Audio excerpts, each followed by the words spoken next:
इस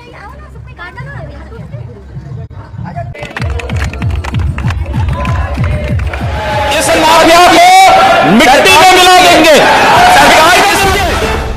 नमस्कार दोस्तों आखिरकार आकांक्षा दुबे के साथ उस पार्टी में क्या हुआ था कि आकांक्षा दुबे जो है अपने होटल में आने के बाद इतना बड़ा कदम उठा लिया। जी हाँ, तो उस रात आकांक्षा दुबे के साथ होटल में क्या कुछ हुआ पूरा सीसीटीवी वीडियो सामने आ गया है, जिसे मैं आप लोगों को इस वीडियो में आगे दिखाने वाला हूँ। साथ ही आपको यह भी बताने वाला हूँ कि आकांक्षा दुबे के साथ उस होटल में कौन था और आकांक्षा दुबे के साथ क्या कुछ करके फरार हो गया। उससे पहले भी आप लोगों से छोटी सी रिक्वेस्ट है, अगर आप लोग भी चाहते हैं कि आकांक्षा दुबे को न्याय मिल पाए तो आप लोग इस वीडियो को अंत तक जरूर देखिएगा। साथ ही इस वीडियो को लाइक कर, चैनल को सब्सक्राइब कर, कमेंट बॉक्स में अपना राय जरूर लिखिएगा ताकि आकांक्षा दुबे को जल्द से जल्द न्याय मिल सके। दोस्तों, यह कहानी एक बर्थडे पार्टी से शुरू होती है। अगर उस पार्टी में नहीं जाती तो आकांक्षा दुबे जो है अभी हम सभी के बीच होती। दोस्तों, आप लोग सबसे पहले इस वीडियो को देखिए जिसमें आकांक्षा दुबे जो है इस पार्टी में पहुंची हुई थी।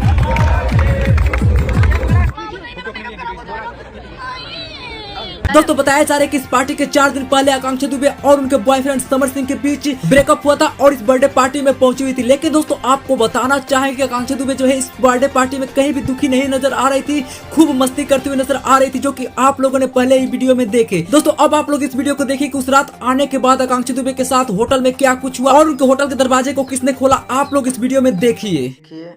आगे अगला वीडियो। ये मैनेजर साहब आए आकांक्षा दुबे को कमरा खोलने के लिए। दोस्तों, इतना सब देखने के बाद ये साफ हो जाता है कि आकांक्षा दुबे के साथ उस रात जो है बहुत ही गलत काम किया गया, जिसकी वजह से जो है आकांक्षा दुबे मजबूर होकर इतनी बड़ी कदम को उठा ली।